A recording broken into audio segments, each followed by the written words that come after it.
beautiful part about doing these shows is that there's always another grappling tournament. There's always something coming up. So it's always nice when you have somebody who just took place in not one, but two events on one day, the previous weekend, and then coming up is going to be participating in one of the biggest tournaments there is at one EBI 17. So we're happy to help and promote that event because here's the thing, EBI is always fun to watch. The gentleman that we have who's about to talk with us right now is an individual who has been on not one, not two, but this will be his third time appearing on an EBI. And he's just always been a great friend to us, a black belt, and the owner of his own academy called Peerless Academy, and that is on out a little bit east from us over here. Ladies and gentlemen, let's go ahead and talk to our good friend, Steven Martinez. Steven, how are you doing today, sir? I'm good. How are you, Raph? Very Thanks for well. having me. Oh, dude, I'm so glad to have you. First and foremost, when you're looking for things to compete at, and you see they're on the same day, such as the Grand Slam and Subversiv, when do you say I would like to do both? When they're close enough together and there's money on the line. Sure, but does the promoter know that you're doing both? Well, I don't think the tournament would mind, but I don't think Seth knew I was doing the tournament before. Do you think he would have had a favorable reaction just knowing Seth and how he tends to be very like, what the fuck? I don't know. Fair enough. Probably not. So talk to me about this. I want to know a little bit more about the Grand Slam because I only saw about that as I was about to watch the Subversiv tournament. The Subversiv tournament is put on by the people who put on the Fight to Wins. It's kind of for charity, and they got a whole bunch of grapplers. They did a little bit of a team element to it, but they had a whole bunch of super fights. You had a super fight against who? Brian Clavesia. I don't know if I pronounced his last name right. That's all right. We'll put it out to the internet, and they'll get it right at some point. But I want to ask this. So when you saw that the LA Open was coming up, tell us about that experience, because I didn't, unfortunately, get to see that. How'd that go? I took second place. I lost in the finals by an advantage. So it was, just a mistake on my part. I had 3 matches that day. I won by a knee bar my first match, and then 4-0 on my second match. Dude, that's awesome. And the nice part about that is I didn't see it until I saw the photo of you afterwards, just saying like, oh, hey, just did this. I'm going to head on over to Subversive now.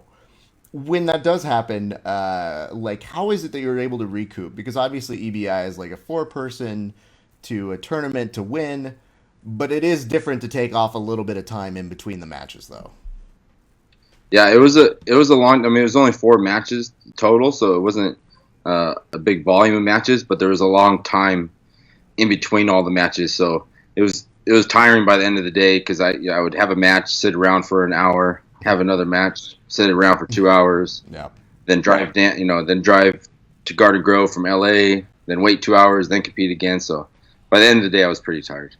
That's cool. And one of the things I really like about it is that the Grand Slam, they do have cash prizes, so that was good to see because I always look to see how many different opportunities grapplers have for those sorts of things. So, just wondering, what have you been up to since we've seen you last? I've been wondering, have you been just hunkering down with the new academy? Tell us a little bit about what it's been like to open that.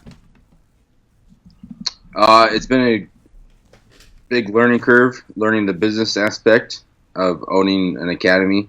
As far as training's been the same. If not, I'm training more now that I own my own academy. And I'm lucky enough to have some high-level guys to train with every day. But yeah, I'm glad I have the academy, and I don't know, training's been great. It's funny for me because I'm sitting here and I'm watching the EBI, preview sort of a thing, and I like that there's an element of when you're talking about it that you say you're not worried about the right kind of training partners. You've essentially got your pick of people who are used to hitting. Yeah, a lot of the guys I train with are current MMA fighters, and then I have 18 professional fights too, so I'm no stranger to, getting punched and throwing punches. When they say this, though, I mean, when they were first bringing out combat jiu-jitsu, did you have more an affinity to wanting to get on that? as somebody especially who's been in the regular EBI tournament? Not really. If they extended the invite, then I would more than be happy to get on it. Mm. But I never sent Eddie anything or tried to get on. But if they sent an invitation my way, I wouldn't turn it down. Because I was wondering, I mean, there were so many athletes who just seemed like, man, I was waiting for this opportunity. I was hoping that we could get something that allows for a little bit different of a game where you can maybe not stall out sometimes. And for your particular brand of pressure passing, it's kind of interesting because there are some guys who just let you get on top. And that's not normally a problem for you, but for other people, it can be like they'll attack legs, and it becomes like you almost let people do things you wouldn't normally let them do otherwise. Yeah, I think this combat jiu-jitsu format is going to play really well into my style of jiu-jitsu. That heavy pressure on top. And then the 2-minute down roll too is going to be good for me in case if there's no takedown and they don't want to pull guard. I think it's a coin toss and then gets it to the ground. So there won't be too much stalling. Yeah, and I do notice that's something that they've been working to try and curve, just for the mere fact that a lot of the times, the EBI has evolved over the years, and they've made it go through different incarnations just so that they could create more action. And I think that was something that, you add those slaps, you're not going to do certain things a similar way. So, did your training at all differ from the previous EBIs though? With respect to your background? In the form of rolling, Yeah. no. I would just be more conscious of getting to positions that I can strike from. So, and then on bottom, being aware of strikes being thrown at me again. So just being in a more defensive posture on the bottom game, but mainly just maintaining top positions longer, so I can strike from those positions. I mean, that's got to be so interesting when you're putting that up to the guys. Does anybody at your gym get nervous when you start prepping for an EBI? Do they kind of go, well, it's already tough enough to get you competition ready, but now you can throw strikes at us? Ugh. No, I don't think so. You don't think so? Okay. Maybe I don't know. I didn't ask him. Now, here's some interesting news that I found out just very recently. I know that every once in a while they have individuals who step up short notice. I've heard that one of your own homies, one of your own students, Mike Flatch, is going to be in on the tournament. Is that correct? Yeah, he just let me know today he's an alternate. Oh, okay. So he's an alternate on that. Yeah, so I guess they keep, just like a normal EBI, they keep alternates in case someone gets hurt. That way there's no one gets a bye. Yeah. There's always going to be someone to grapple with. Yeah, because when he told me, he messaged me and he just goes, yo, I saw that post about the spot and I got in on that real quick. And my first thought was, I was like, oh my God, Steven's in that too. And then I realized, I was like, well, the nice part about it is you're both fighters. You're both those people who are gamers. So it really doesn't matter if, that's sort of a thing, that he's somebody that you know very well. You're both going to be competing at the highest level for that prize, Yeah, he's coming down Thursday to get some training, last minute training. Oh, sick, before dude. Yeah. That's awesome, man. And he's a very nice guy. He's very, very solid gamer himself, good MMA fighter. And I know recently he's had a couple fights that just haven't come through, or something happened, or some craziness went through. Yeah, I know he just had one fight fall out, and then I think he's got something booked for mid-October. I don't know where, but yeah. I think maybe it's for CXF. I'm not even sure, but I can look back into that. Mike's just great people, and you very nicely recommended him for a tournament that I was helping put together years ago. And since then, he's just been, I enjoyed watching him compete then, and I always kid him because I'm like, yo, dude, I never see you making your way out to come train with the rest of us yokels. And he's always like, oh, dude, I don't know how this gi works, So, oh yeah, it's always fun to see that. I want to ask this because when you're starting to do this, transition into getting more into combat jiu-jitsu ready, I mean, what are your mentally, like what is your day like mentally going in for the next like 2 to 3 days, having been in EBI before? It doesn't change my day-to-day activities really, but mentally, it's it's a little more. It's different than a normal tournament because it's more like the fighting aspect. So you gotta be mentally prepared. Someone's trying to hurt you. In jiu-jitsu, we're not really trying to hurt each other, and now someone's gonna be trying to just smack you around and hurt you. So you just gotta change the mentality a little bit. Makes sense. But it doesn't change any of my day-to-day activities or anything. Sure. I mean, you also seem to have that, when I see you beforehand, you're usually pretty calm. It's just usually another day. So it's not like you have some sort of ritual that I've seen personally. I've just always wondered, like, mentally, where do you start? Like, are you listening to a certain song before you go to pump up? Are you just like a casual warm up? Like, what is a warm up to you? Yeah, I don't listen to I don't use music to like pump me up or anything. But I just do a normal like calisthenic warm up, and I don't want to be anywhere else but like on the mat competing. So that makes sense. It's more like anxious, like anxiety. Like I just want to get out there, not to get it over with, just to get out there to compete. So gotcha. Yeah.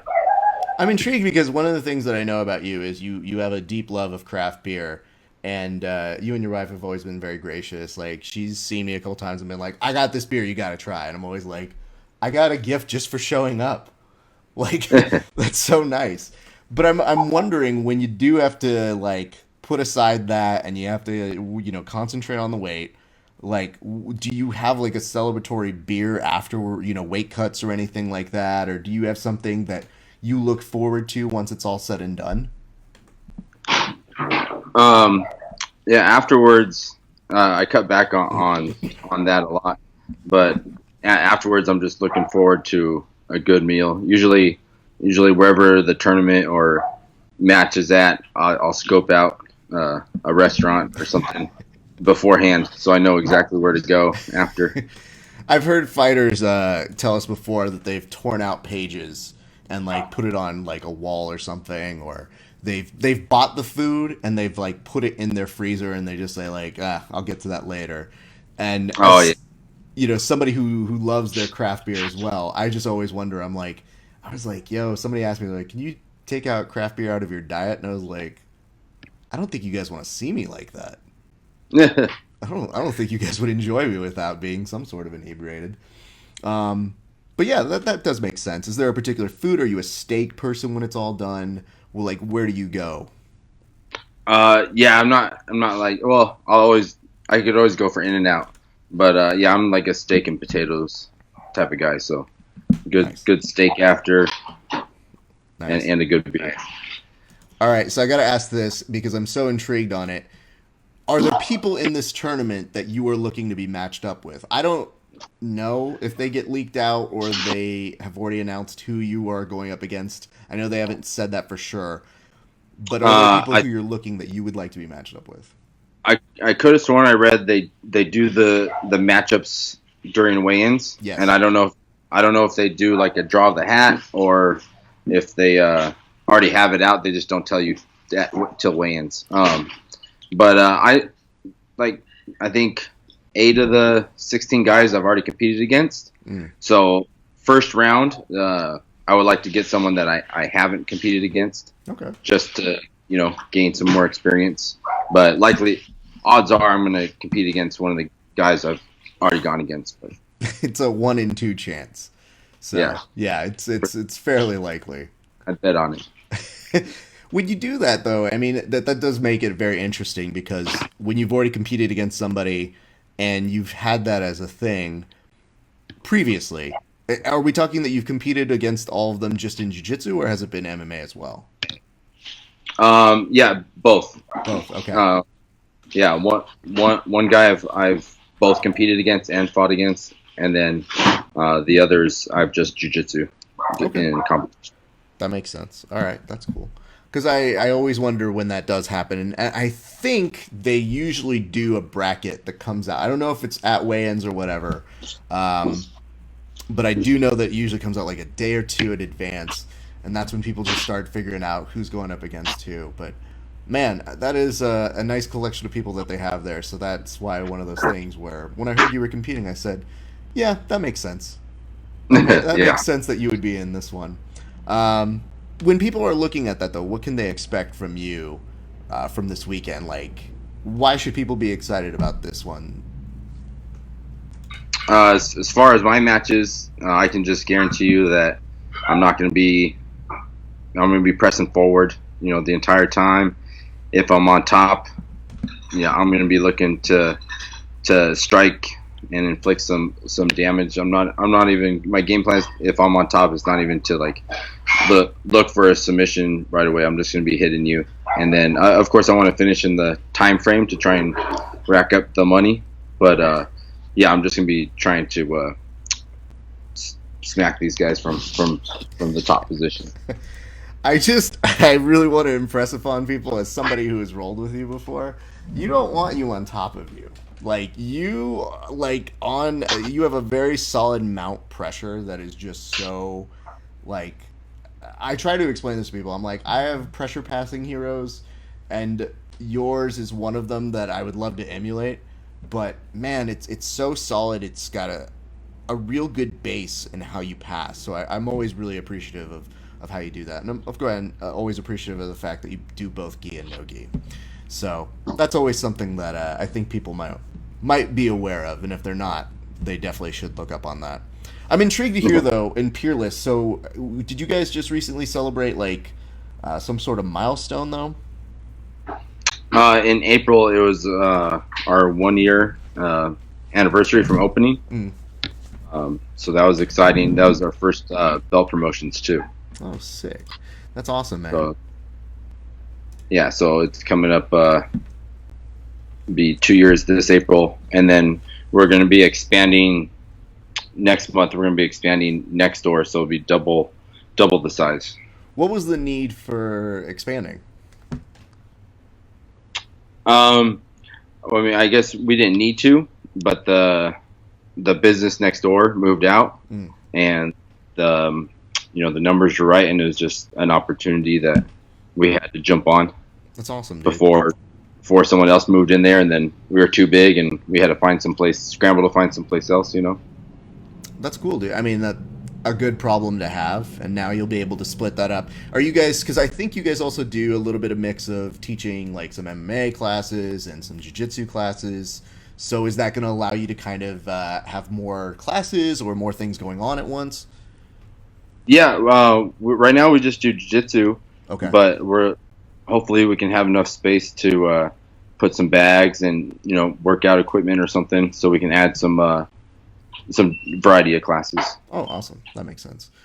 I do wonder this, though, like, as you've been, like, putting that school together, what has been one of the most beneficial things that you've gotten out of it? Because I know that you said you're training more, but there's got to be an element of, these are all your students. This is all your sort of touch on this realm of jiu-jitsu. What has been one thing that has maybe, surprised you or has been really, really cool in doing that? It's just been great that, I get to share what I love with other people, and I think it shows when you come to my academy, the attention, that I put forth into it, and the care that I do in the teaching, and then also allows me to spend time with my family, and that's something that you can't put a price on. I noticed that, with your daughter, she's always there with you at your events. She's one of your biggest cheerleaders. I once had the opportunity to watch you coaching while also basically upholding your daughter, and then still like using your other hand to like call out things at local tournaments out this way. And I literally saw her climbing like a jungle gym on you, and you didn't at all budge. You were still yelling out like the most precise coaching I think I had seen in some time. Yeah, she's been having to be dragged around to tournaments since she was still in the belly. I also saw that you guys, as a reward, I think, or as a nice way of, breaking up the jiu-jitsu. You took her, I think, to like a water park over the weekend. Yeah, we took her to Raging Waters on Sunday. Because I saw the It was Instagram the last weekend for it. yeah. Yeah, I saw your Instagram story for it, and I literally saw her being like, "I've always wanted to come here," and I laughed so hard because I remember being a kid and being like, "Oh man, I really want to go there." Yeah, that was Mercedes' idea. That's awesome. That's really cool. Well, dude, I like the fact that you've got so much going on. I know you've got a little bit of training coming up, and that you want to go ahead and start getting all that ready. But before I let you off here, I do want to ask a few things. Number one, I mean, like, what is it you're looking to do with Peerless? Like, I know there are some people who may not even be in California, but like, where do you see that going in maybe the next year or so? In the next year, I mean, we'll be in our new spot next door next month. So hopefully, by next year, I'm having to try and look for another place because it's too small. But no, I just want it to be a place for it's not just for people looking to compete, to get on the mat and compete. It's for all levels, all abilities. People just looking to have a place to train, be healthy, hang around good, like-minded people. That's good stuff, dude. I love the fact that like, I was realizing this as I was contacting you. I was like, I said I was supposed to go out there, and I still haven't gone out to train at your facility yet, but I will. So we'll get there. But where is it located for those who are interested? It's in Corona, California. It's right at the intersection of the 91 and the 15 freeway. Awesome. So the exact address is 1451 Rimpaw Avenue, Suite 102. But if you're heading south on the 15, you exit Magnolia, and it's right off the freeway behind McDonald's. Oh, I'm so rude. I forgot one last thing. Talk to us about your finish at Subversiv. You had an amazing, I think it was an armbar finish, if I'm not correct. Yeah, So how did that happen, dude? Technical mount. How does what happen? How did you set up that armbar? Like, how were you able to pull that off? Because you look like you were able to enact a lot of that classic you pressure passing. And one of the things that I was really respecting about it was the fact that I knew that it was hard for Brian to move from there. But how were you able to set up and finish an armbar? So I got mount twice. This was the second time I had mount. And I walked both his arms up, so his arms I'm in high mount, and it's called the gift wrap, where you're underneath the head and you're holding down the arm like a key lock position. Mm-hmm. And I wasn't rushing it. I kind of had EBI in the back of my mind, so I was just maintaining the position a little bit instead of rushing to a submission. So I was maintaining the position, like, if I could strike from here, I would. And I used the key lock bait on the bottom far arm, so he would turn to defend, and when he turned to defend, I stepped over for a traditional armbar. Yeah, and I mean, I think it caught the commentators by surprise, because I know that when they saw it happen, they're just like, "Oh, we're done." Oh, well, that happened. All right, well, that was fun. All right, he got an armbar. Congratulations, Steven Martinez. And it's weird because I love listening to people commentate your matches who maybe aren't as familiar, or maybe don't have as well the familiarity with what it is and how you can enact that pressure passing. But when I saw that mount happen, I think especially the second time, my wife and I were watching, and I just looked at her and I go, "We're good here." I think this is going to be a wrap real soon. Yeah, the first time, I think I rushed it a little bit. I had a head and arm choke position right off the bat, and I think I just tried to rush it a little too much. Yeah, because I think he started trying to like maneuver his legs back in almost to try and get that guard, or like sweep a little bit from there, right? Yeah, he was doing a good job of keeping just enough space on the arm triangle so I couldn't finish, and then me trying to force the side mount position, he got out. Yeah, I mean, still ended up just fine for you, so nobody's complaining there. But I was very happy to see you over at Subversiv. And man, it's really cool. I'm really appreciating you coming on and chatting with us. Obviously, ladies and gentlemen, you guys want to keep a lock on EBI 17. That's over in Burbank, out here in the Valley. It's at Muscle Farm. It's going to be taking place at 5 p.m. I believe doors open at 4, though. So you definitely want to get out there and support our good friend, Mr. Steven Martinez. You also, if you are in the Corona area, people, you need to go over to Peerless Jiu Jitsu. As the man said, it's not just for those who are competing on a professional or a high level. It's also for everyday hobbyists and individuals who are just looking to get some good training. Steven, I can't thank you enough. Do you have anything you'd like to say before we get you on out of here, including maybe shout outs to sponsors? Yeah, well, thank you to Shoei Roll for being my sponsor the past 10 years. And then thank you, Raph, for being a great friend and always being one of my good supporters. And Mercedes said she loves you. And I gotta say, Mercedes is so cool because one of the very first events, she met my sister who does photographs under Kid A Photography. She went up to my sister and she just goes, "I didn't know you were Raf's sister."